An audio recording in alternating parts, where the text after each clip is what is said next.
The Broncos beat up on a beat-up Bengals team, and we got the tape. We got the proof. We're going to go ahead and hit the review button on some All-22. Can't wait to get this show started. Thanks, everybody, for hanging out. I won't be alone. I'll have my friend Jody Moncrief. Let's get this started right about now.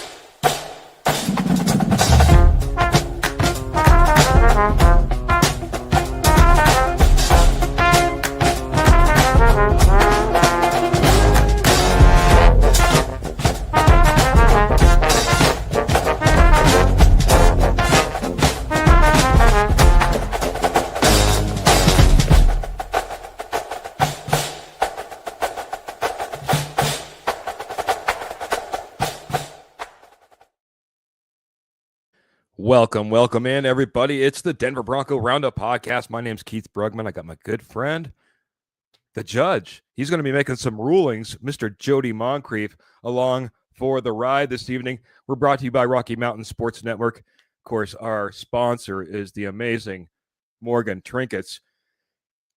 Jody, the leaves are changing outside right now. They're calling for snow at valley elevations by the weekend. I mean, there was some fresh cut lawn as I was driving home with the windows down. Perfect temperature right now because it's fall. It's fall, and believe me, that smell of like those leaves starting to fall and the fresh cut grass brought me back to my days when I was out there on that field about this time of year. And man, it just feels like football is here. The Raiders are doing terrible. The Chargers give a rookie his debut win. I mean, it all just seems right now. And the Denver Broncos post up a beating, a 3-28 beating on Monday Night Football, where the Denver Broncos belong more often. But I welcome my good friend Jody Moncrief in. See how he feels about football in fall. There's some other things changing. Bo Nix's footwork changed Monday night in the pocket. But I'm excited. This week is going to tell a lot.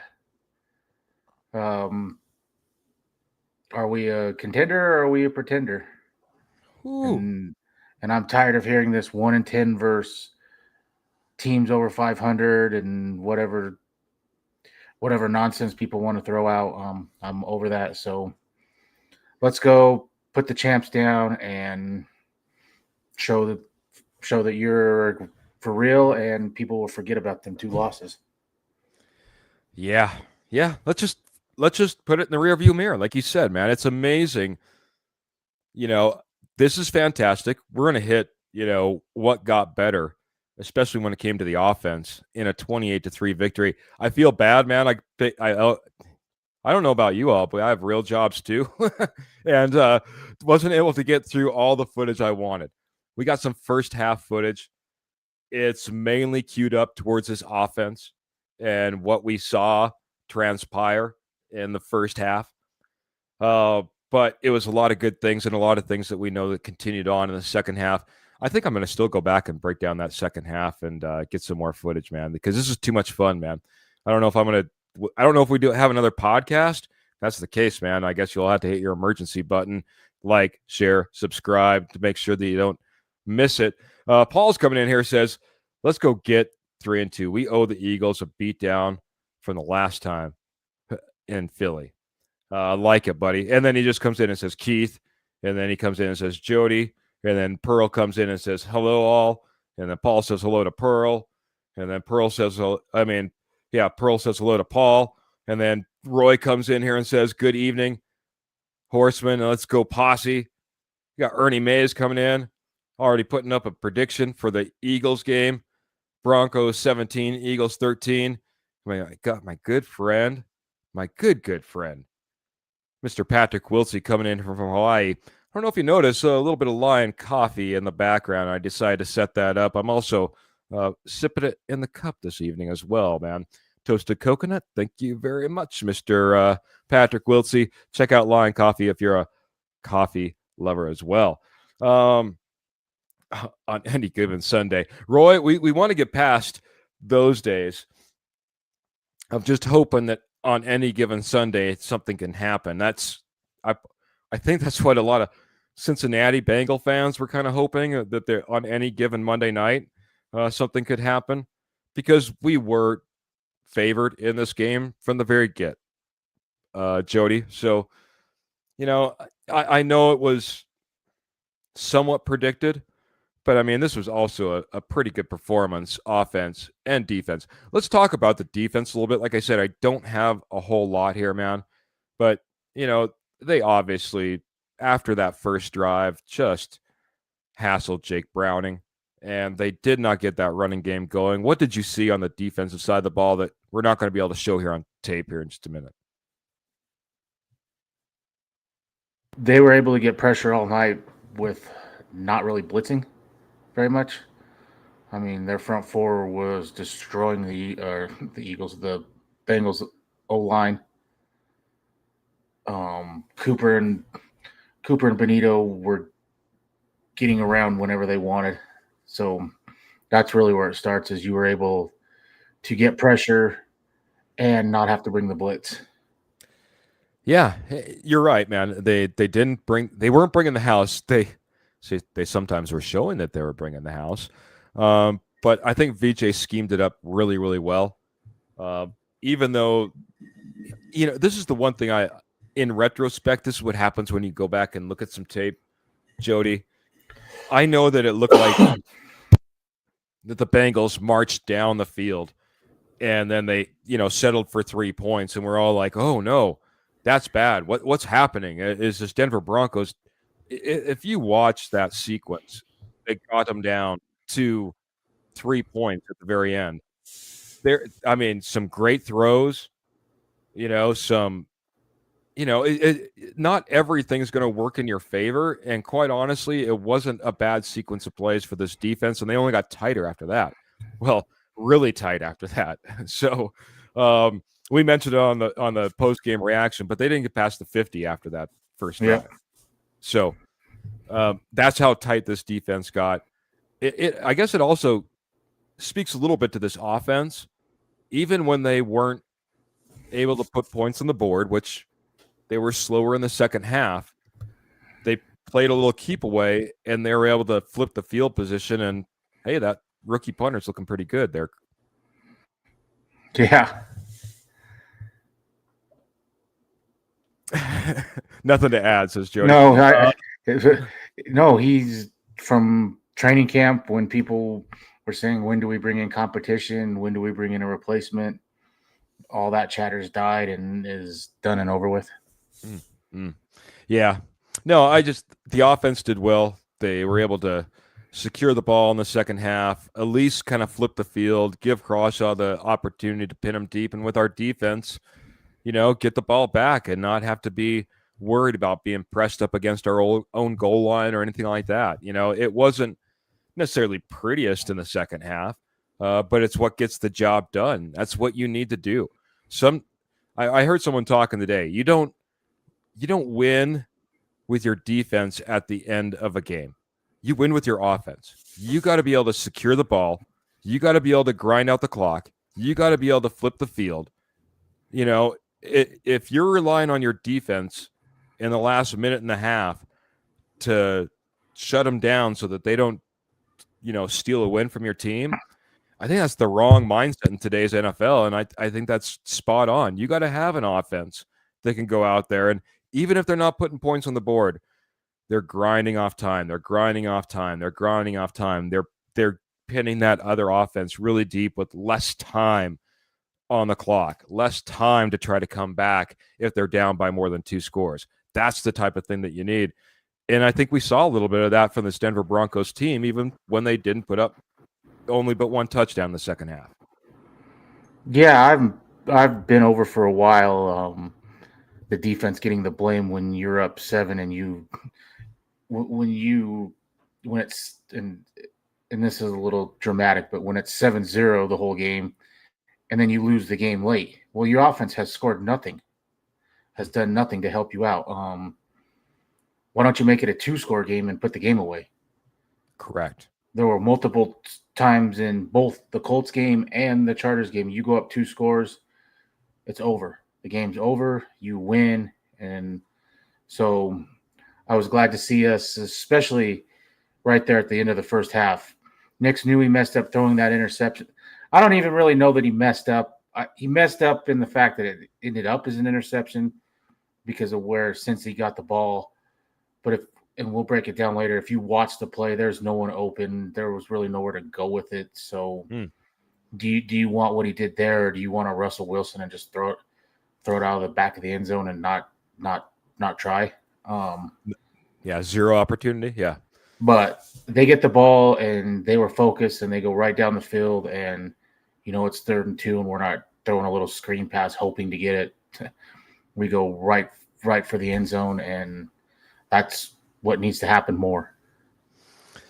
Yeah, there's a few things I think that we want to happen more. Phil McLaughlin's coming in. I gotta be honest, we wouldn't mind a little bit more of this because Phil's dropping some stars as he comes in. Thank you, Phil, man. 100 stars. Comes in with a comment, and I think he's going to kick us off on a little bit of footage, buddy. So he says, "Good evening, Keith and Jody. Looking forward to see if we can run this week.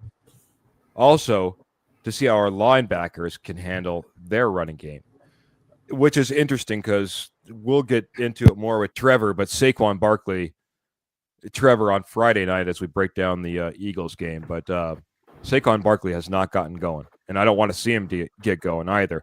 But we do have some tape on the other side about some running plays, man. So I'll just dial up the first one, man. I'm just so we can have the most amount of video screen. Phil, I'm going to drop your comment off, but appreciate the stars, and we'll get into some J.K. Dobbins here. This is just a straight up one of his better runs, but in the first half, but not the one you're thinking of. So all half speed. We'll go ahead and dial this up, guys. Oops, and of course I'm like halfway through the footage, so we can hit this. This is one I know a little bit less about, but obviously it was nice to have a fullback back in the backfield again. A tight end / fullback, I guess you could say, Jody. So I have 2 things. One, they're going to have to make a decision. This was his last call up. So they're going to have to make a decision on him. And 2, I want to see a lot more of Bo Nix under center. Good call out, man.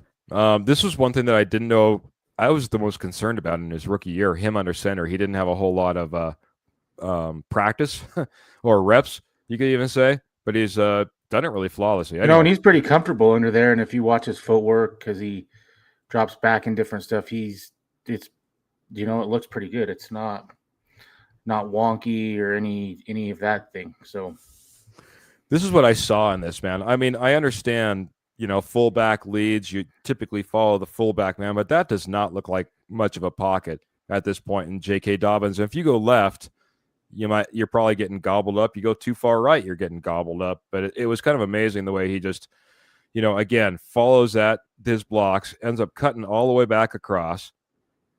I mean, great play. He runs a little like Le'Veon Bell. Le'Veon Bell. He just doesn't hit like Javonte Williams. Will just run right over his fullback and right there and run over his lineman. See how he just kind of hesitated right there and waited? Mm-hmm. That right there. I mean, he's patient, but then knows when to put his foot in the ground and go.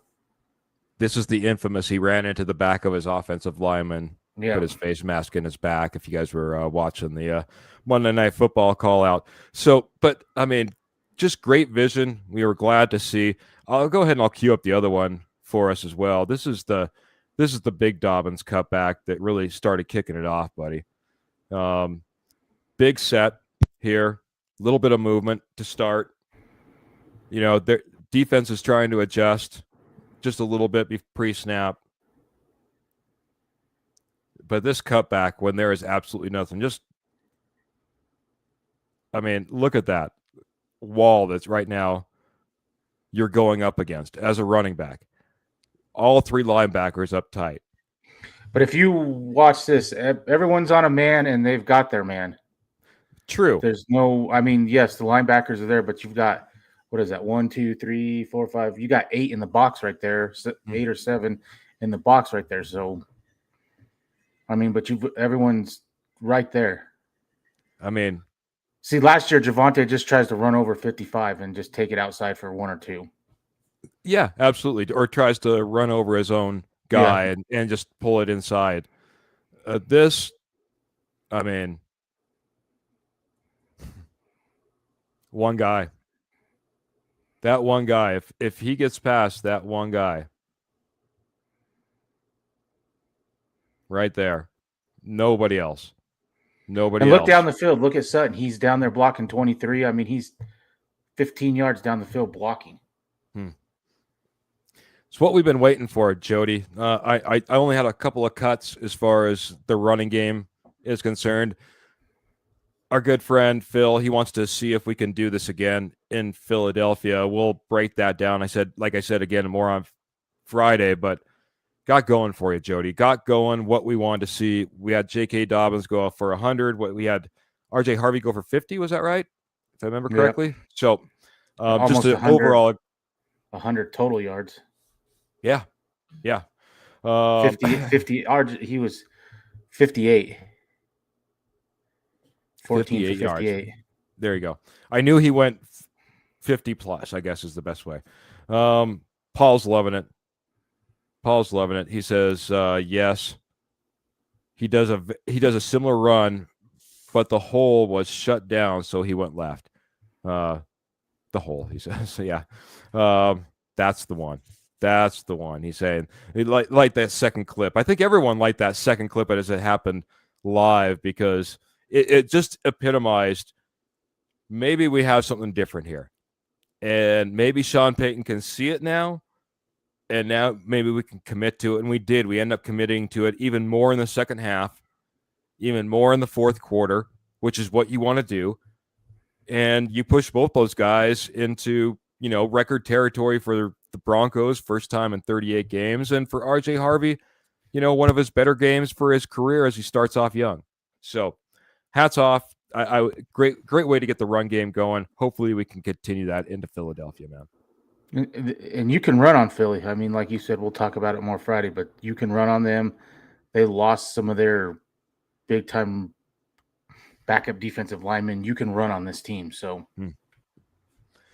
I'll get one more from Phil, and then we'll start breaking down just a little bit more because Phil's dropping stars left and right. It's like shooting star tonight.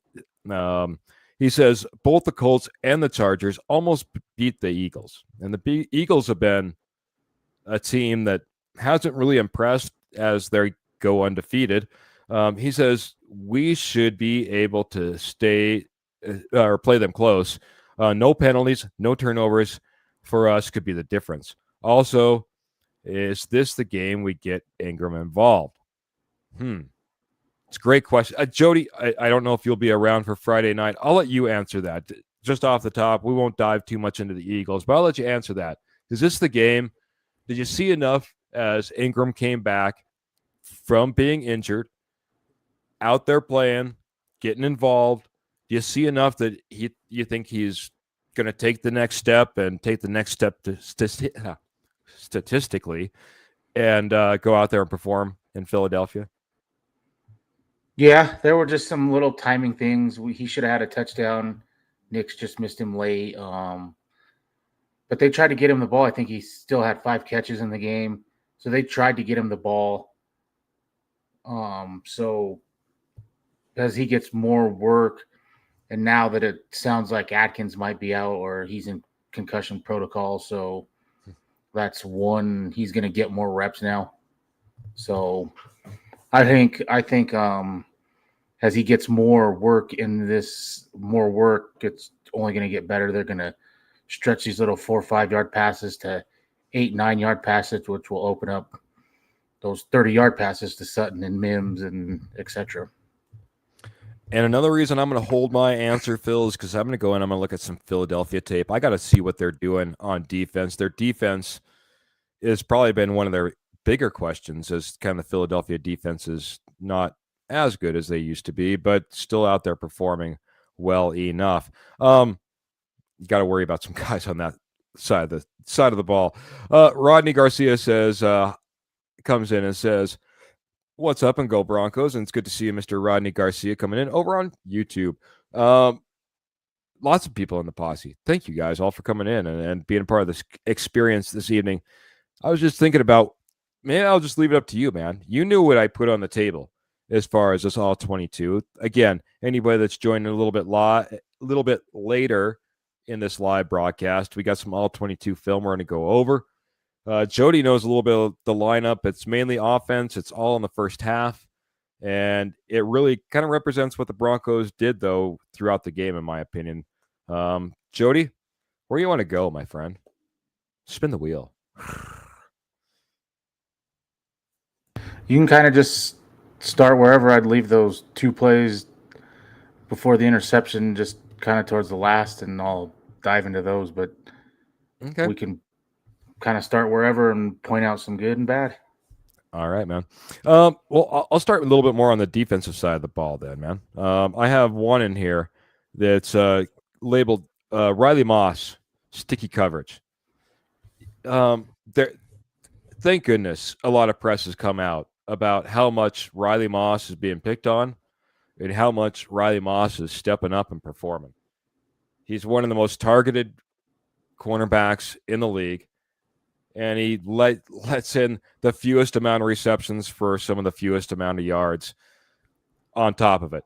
And when you go out there and you see him going opposite PS2 and you see guys like T. Higgins early get a reception on him, and we'll bring maybe that one up next. I'll drop one of these other ones out and bring that one in next. But this is indicative of what we see from Riley Moss, or maybe we don't see and we need to be reminded of. Riley Moss, sticky coverage, all 22. So I'll point out some stats. This is before the Cincy game. He'd been targeted 27 times, the second most in the NFL, and he'd only allowed 12 receptions. Only allowed 12 receptions, and he's allowed an average of 2.6 yards of separation and coverage. And then Monday night, he allowed 2 catches for 25 yards, 0 touchdowns, and 0.9 yards of separation. He gets a lot of grief for that incredible play Herbert made to that touchdown to Allen. I mean, he was all over him. The only thing he didn't do was bat the ball down. So I don't understand. I don't get all the, like you said, all the hate for Riley Moss because he's playing really great. I mean, even right there, that's tight coverage. That's just a drop it in the bucket throw. Which was a miss because of how tight the coverage was. This was not the catch. This was the miss out of bounds. But this is what I mean. I'm saying, even if he catches that, what's he to do? He's right there with him. Exactly. Sometimes a better throw beats you. It does. But I just wanted to, I mean, that's a great view. That's tight coverage. And yeah, that's great coverage right there. And he's going to give up plays. And I mean, he's, like I just said, he's getting thrown at the second most in the NFL. Mainly because of who was on the opposite side of him. Teams are not going to go at Pat Surtain. So here's the reception by T. Higgins. Again, quick pass, get it out. But I mean, look how tight this is. I mean, that's tight coverage on a number 1 wide receiver for any other team probably in the NFL besides the Bengals. So sometimes a better throw and a better catch beat you. I mean, it's going to happen. If Pat Surtain's right there in coverage, that's still probably a catch. So you're absolutely right. I mean, that's a great way to put it, man. I mean, PS2 just as tight, playing it just as tight. I would reckon to say exactly that, man. PS2, it's a reception as well. Matt Staffiero. Holy cow, man. It's like a blast from the past, Jody. What's up, gentlemen? Go Broncos. Clean up a few mistakes. I think he's talking about our team, not us. Could be 4-0. Keep improving. Gotta fix the penalties. Yes, I would agree with that, Matt. Man, last game it just drove me nuts how many times we extended drives for the opponent. We did it again in this particular game. Luckily, it didn't really come back to burn us or haunt us. Yeah, clean up some penalties. Got to be play one of your tightest games moving forward. I would agree with that. And the penalty Also, thing is what's go ahead. frustrating is that's something you can 100% control. I'll give them a pass on a couple of ineligible men downfield because if you're not spot on with those screens and you hold it a second longer or something, then it blows the whole play up because it's a timing thing. So, but false starts and some of that stuff and lining up in the neutral zone, that's 100% you can control that. Ain't that the truth? Those are the frustrating ones. Those are the ones that the coach is like, you know, he's upset, man. Those are the most frustrating ones. Those are the ones that are going to drive a coach insane when you're just lined up offside.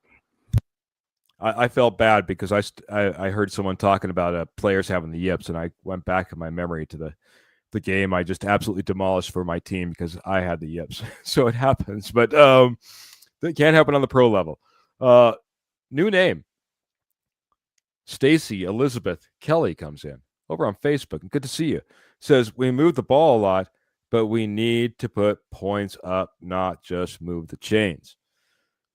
Now, I was on the opposite side a little bit because I did say, you know, I thought we did well in grinding out the clock.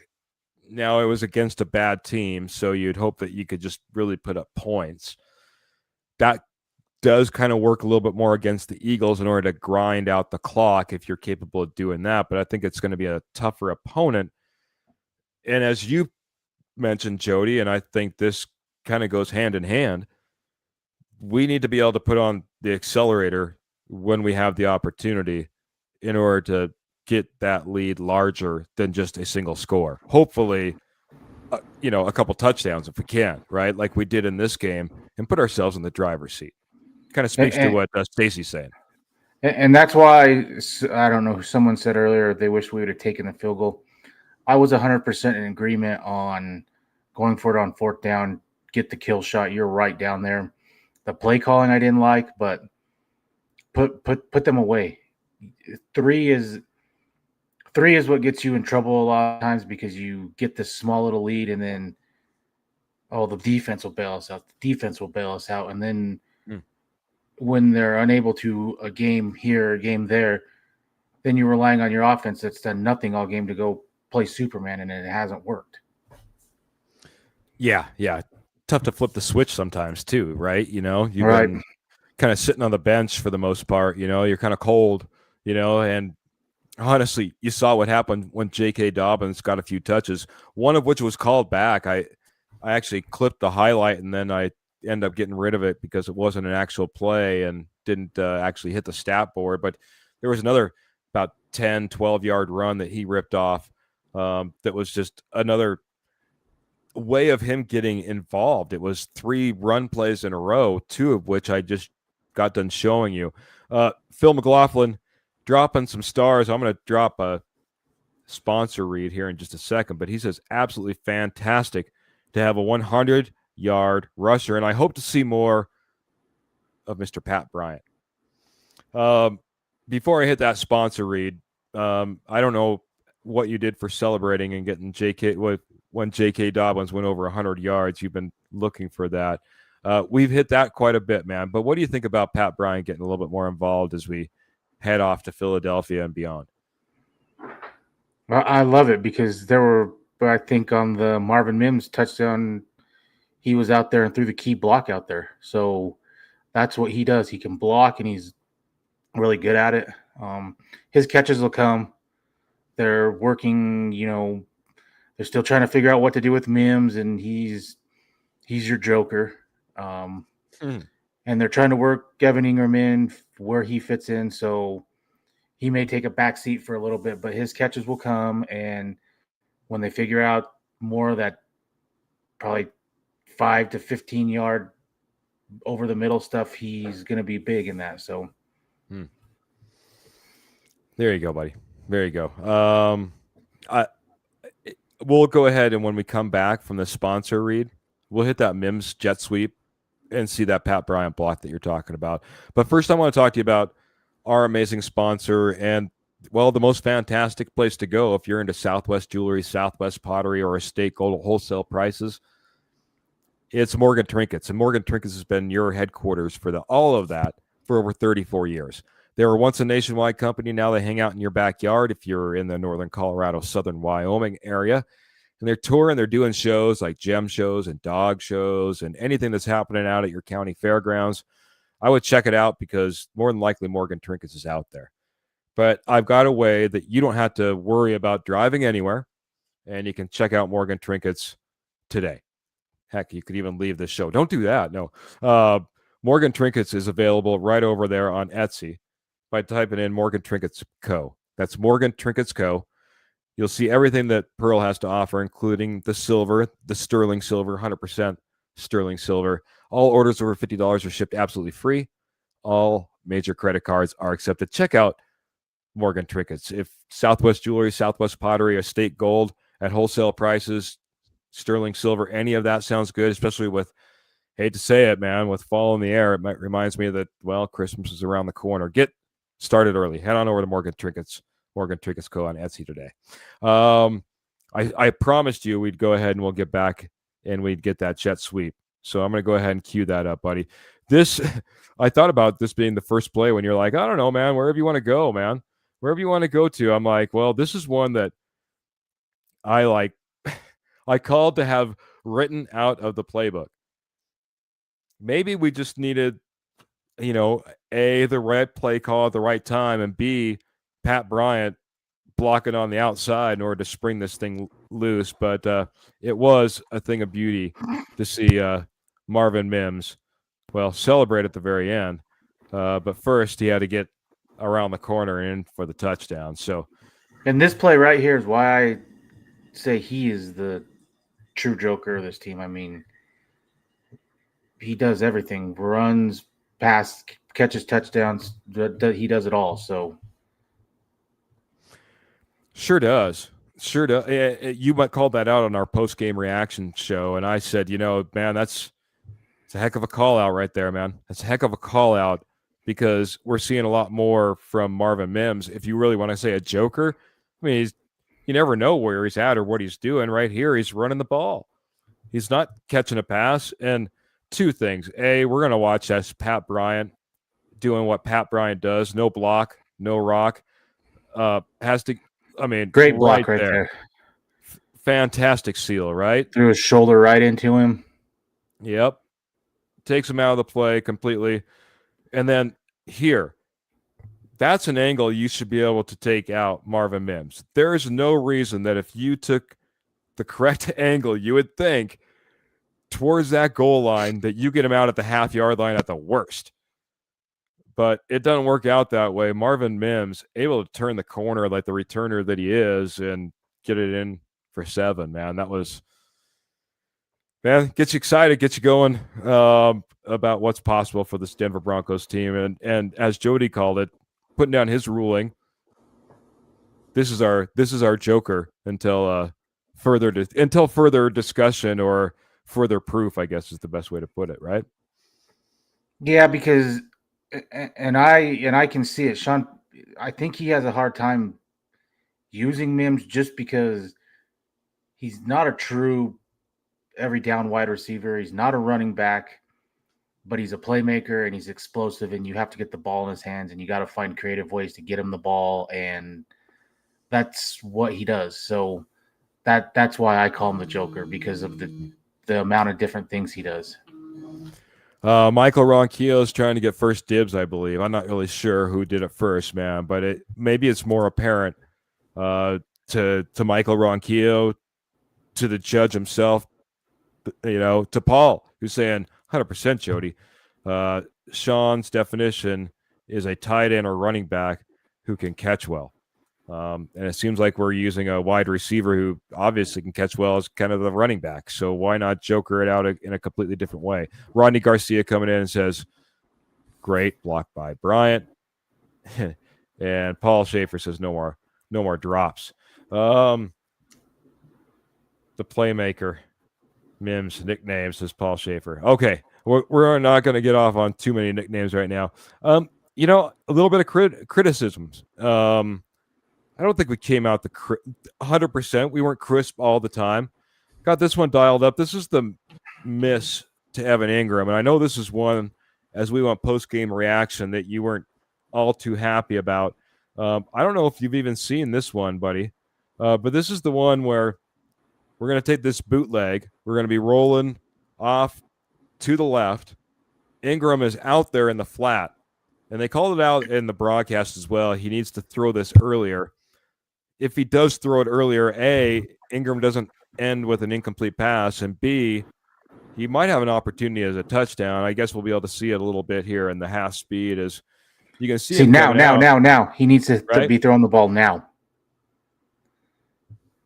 I mean, especially it's tough to see, but this guy that's in coverage on Ingram is backpedaling. Is backpedaling, and just before this, I'll rewind this just a half a second. Just before this, he's got his back turned. You can see it as he comes around. He's flipping around to try to get turned. Too late, and a big wide step by Ingram. He should have been able to maybe hold himself in bounds now than from this angle. That's the timing thing. He gets that to him early. Ingram can continue running to the outside. He can do that big step like he did and cut it right back up the middle that's wide open. Yep. And that's exactly what he's wanting to do. He's wanting to drop, hit that foot, put it in the ground and be able to cut back on field. To be honest. Yeah, it's tough to watch if you, like you said, if he hits him right away. What can he do up against this coverage right now? Bam. What can he do up against that guy? Can he push him all the way in? But, so not everything was perfect. I guess if we're going to go on the not everything is perfect, what do you want to do? Because we do have the interception. We have a Sutton TD. We have Sutton over the middle. Let's see Mims again. Let's see Mims. This is why I call him the Joker, because he's running it in, and then he goes down the seam or down the sideline for a nice 25-yard pass play. All right, here it is. And I was more impressed by just Bo Nix. This is Bo Nix dealing. It starts up front right here. Look at watch the protection he has. You're right. This is one of the better protection ones. And you got you got five guys coming, so you got a hat on a hat. I mean, he can do whatever he wants. Step up. Look how wide open the middle is right there. He can step right up in the pocket. Yeah. This is where we were talking before we went live to Bo Nix last week. He was prematurely just running forward as he was throwing. He was sometimes running into the back of his own guys, but certainly not from a good platform. And when the footwork looks good, and don't get me wrong, this pocket that he's sitting in right now sure helps guy feel good about what he's about ready to do, because what he does is he just rips it. And I mean, on point. This is after the Knicks interception. That was that completion to Mims to really get that drive started.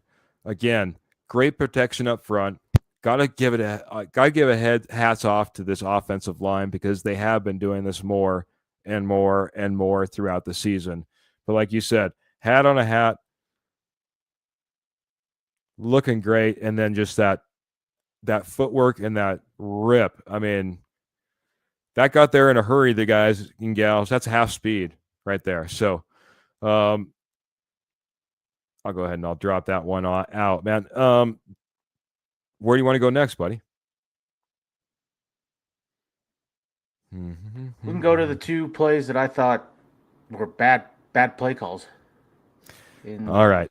So, that wouldn't be that one. Let's see. RJ Harvey and the Wildcat. You didn't like this one. We're going to be on difference of opinion on And it's this not one. that I don't like the play. I don't like the play call at this time. You're running the ball down the field. You're ripping up big chunks. J.K. Dobbins.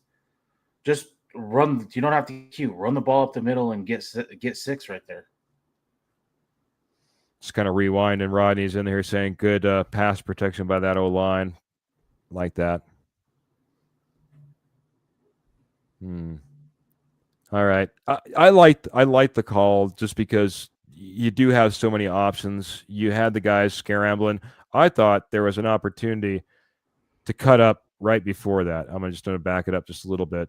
I thought you had an opportunity to still cut it maybe up the middle, right there, follow that block a little bit. I know Your there's a hole, yeah, guy there your to the hole's right inside. there in the middle.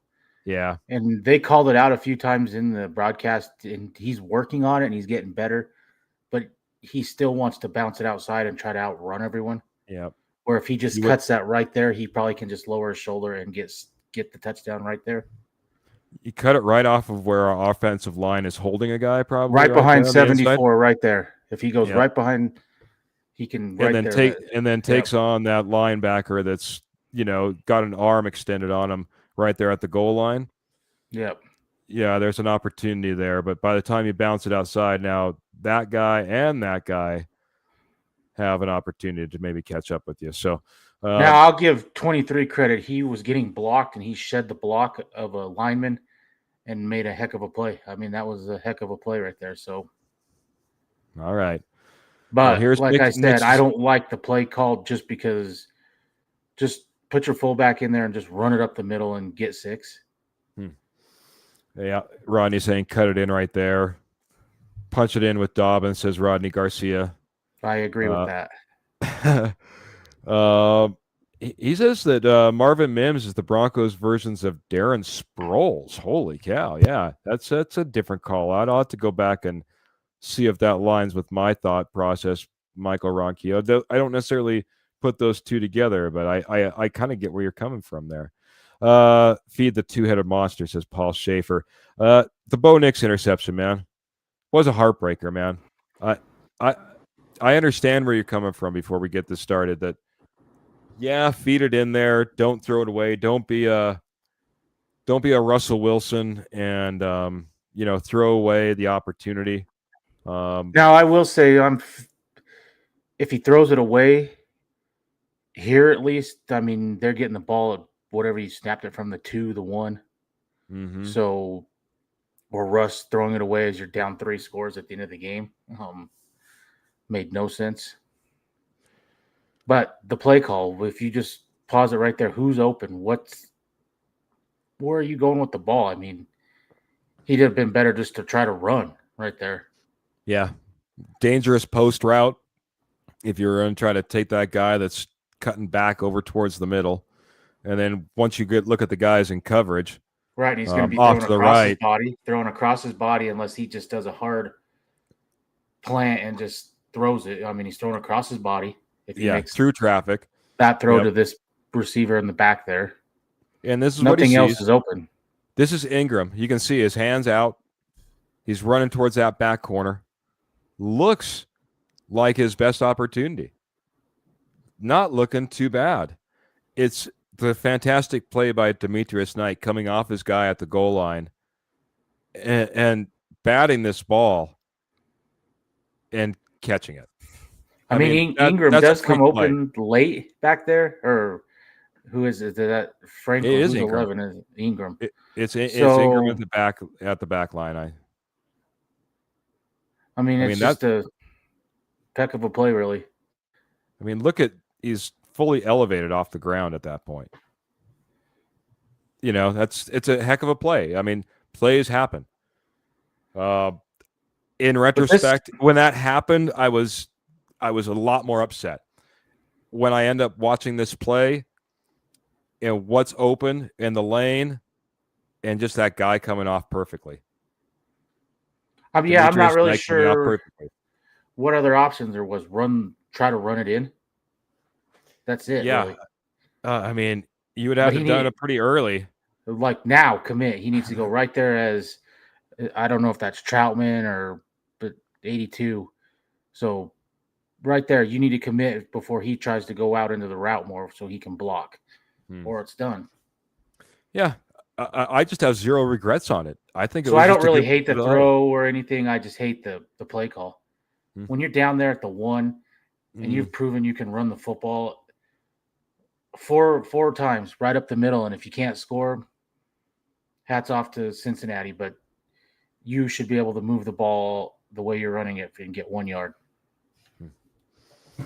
Michael Ronquillo did say, "Hey, Darren Sproles was and wide receiver Marvin Mims did do special teams and kick return, punt returner." Yeah, you're absolutely right. Sproles was a heck of a returner. Kind of forget about that side of his game. I always think about him as a running back first. You love this, man. You love this about Bo Nix. So we might as well cue this one up as well. Sutton over the middle. This is one of those ones that you just absolutely love, my friend. A little bit of motion, deep pass by Bo Nix as he comes off the fake.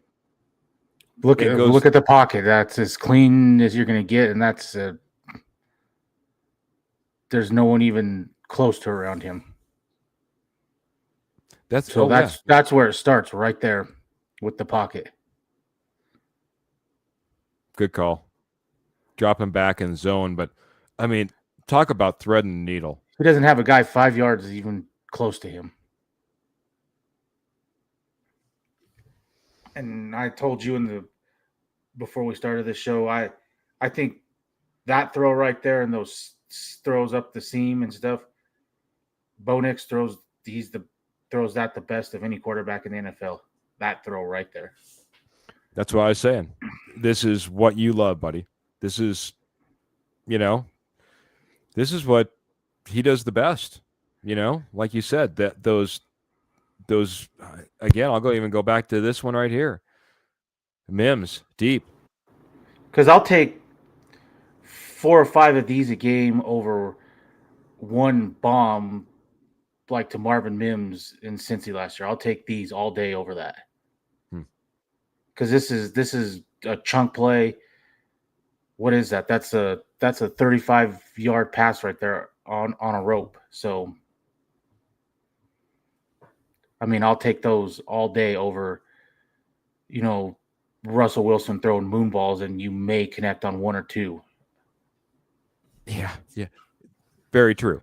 Very true. Run underneath it, right? Yeah. Once again, great pocket, great drill down the field. Here's the one, man. Here's the Sutton touchdown, though.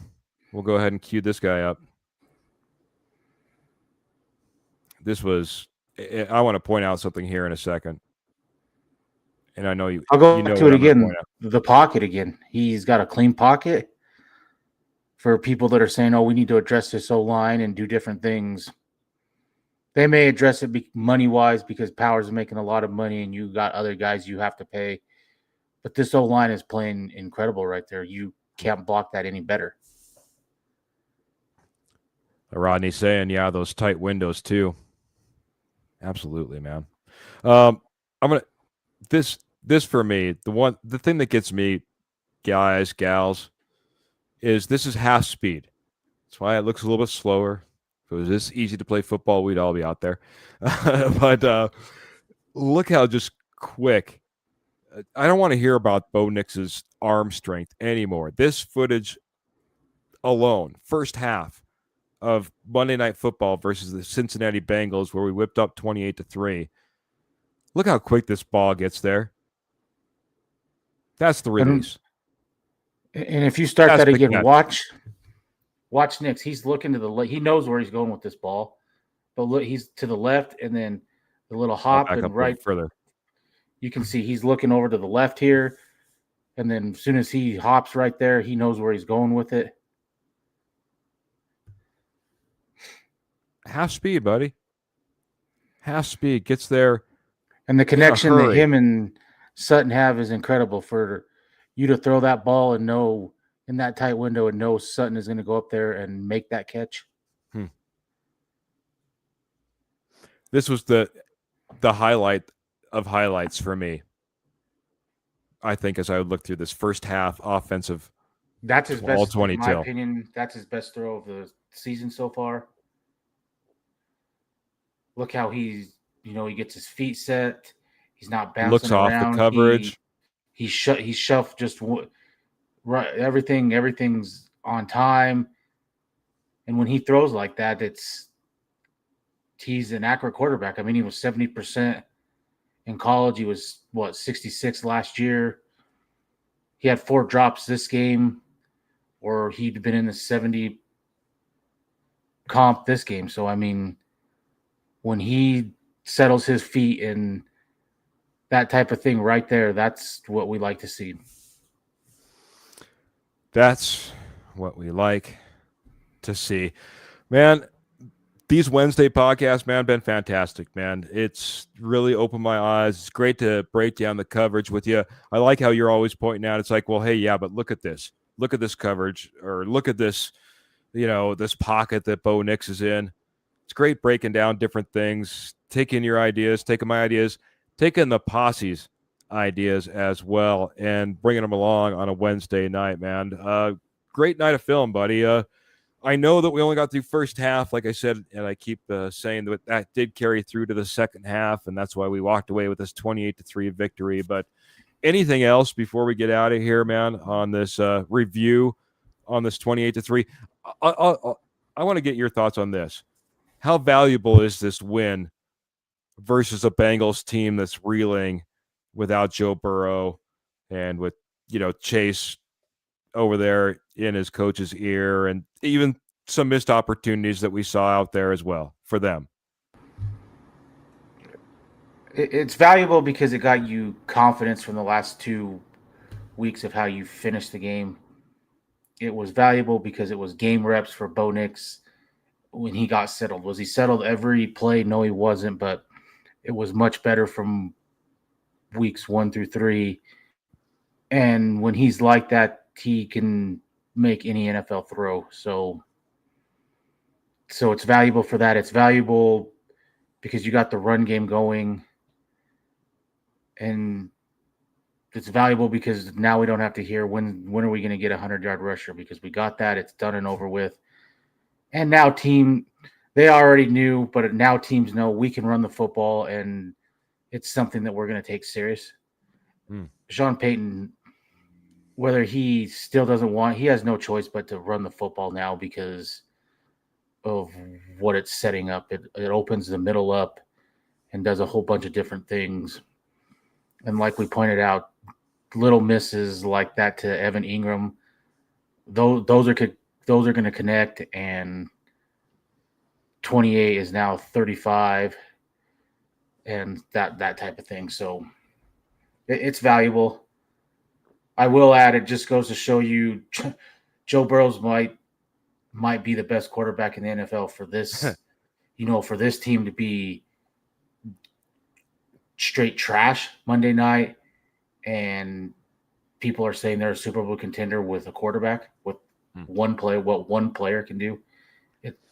It's pretty incredible what kind of player he is as a quarterback. Yeah, there's always a difference between your starters and your backup. But I think Joe Burrow is something a little bit special, and you got to be able to see it. I think he sees it probably better than most in the NFL as far as those who play the quarterback position. That helps him out a ton.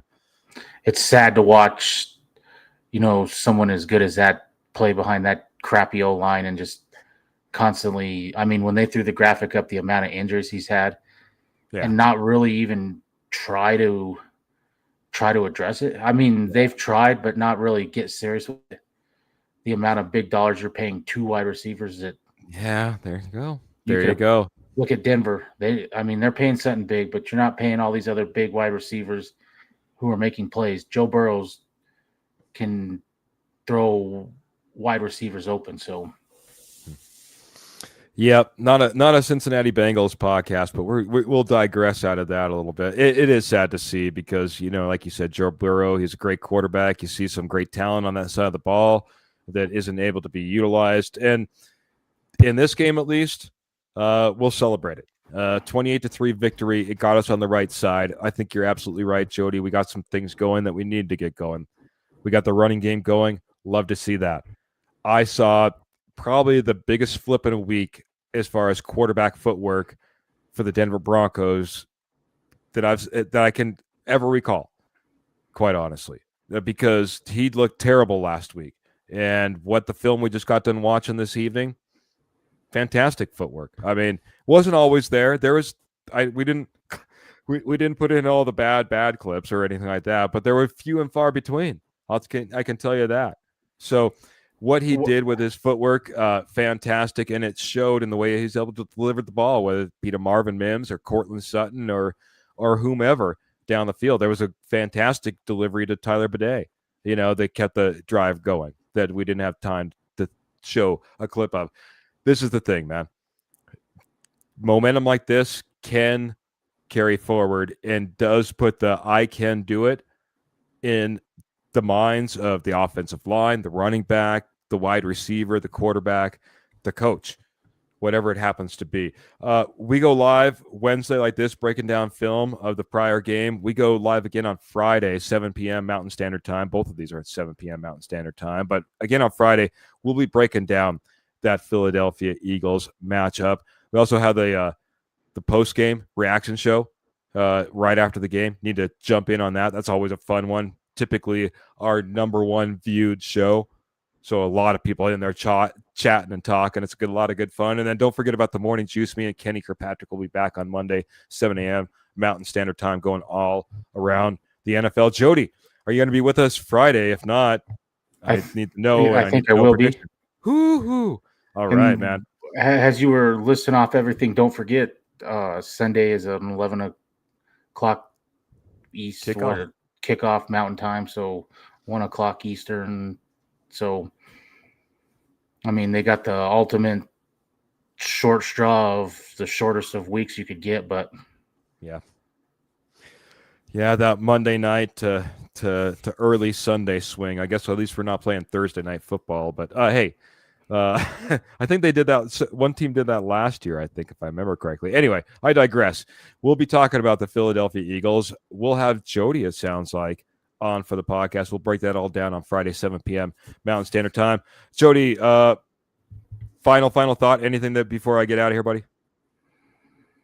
No, just build off of this win. Don't get too high on it because it is probably one of the worst teams in football without Joe Burrows. But if you give Bo Nix pockets like that, he's going to make those NFL-type throws, and that does a lot. And continue to run this ball. Sean Payton, I know inside that probably hurts you to watch to run the ball for 30 plays, but when you run it for 150, almost 160 yards, that's how you control the ball, run clock, get first downs, and that's what you've got to do against the Eagles, because even though they're not putting up a lot of points or throwing for a bunch of yards, I did hear a stat today that every time they've been in the red zone, they've scored. I think they have the fewest penalties in the NFL. They are just, they're sound in everything they do. So you need to be right there with them. Yep. They're clicking. So got to be on point. One of my keys to this last game was time of possession. Funny thing is, I didn't even worry about looking at that stat. I'm pretty sure we probably dominated that. It's things like that we'll have to look at when we go up against the Philadelphia Eagles, and we will. I got to say that playing producer, I didn't call out Mr. Michael Ronquillo, who did drop 100 stars right off the bat when he came in and said hello and good evening and go Bo Broncos and orange and blue hearts and that mile high salute. I just want to salute a lot of our posse, man, because you guys are all in here strong, from Rodney to Paul to Karen. Karen, good to see you. I don't even think I said hello to you as we went along this evening. Pearl in here. Pearl's also our amazing sponsor, so don't forget about checking out Morgan Trinkets as you're out there shopping, and holiday season's right around the corner. Ernie Mays, our good friend Ernie Mays, always a part of the show. We love you, Ernie Mays. Thank you for always supporting us, man. Big time supporter, Mr. Ernie Mays. Of course, we had Mr. Patrick Wiltsey, and he's out there peddling his line coffee. Anybody needs some coffee, baby, hit up Patrick Wiltsey. That's another little inside secret. If nothing else, he can point you in the right direction to some of the finest blends around. I guarantee it. You guys, you're all awesome. Clayton, appreciate you so much. And he was all in here saying, hey, smash that like and share button. Appreciate everybody that can do that. And don't forget to hit that subscribe button if you're over on YouTube. Remember, we're on Apple Podcasts. We're on Spotify as well. Stacy, thank you so much for coming in on Facebook early. That was a new face. Mr. Phil McLaughlin, if I didn't say your name, I meant it. Good to see you. Mr. Matt Staffiero on the reunion tour early in the broadcast. To everybody that was part of this broadcast, man, we appreciate you a ton. It's what makes the show. And we love you. We appreciate you. We're going to be right back here on Friday talking about your Denver Broncos as they match up against the Philadelphia Eagles. Until then, make sure you keep your boots in the stirrups, guns in the holsters, and, of course, the Denver Broncos in your heart. Until next time, we're going to get out of here. Mile high salute. Have a great week, everybody.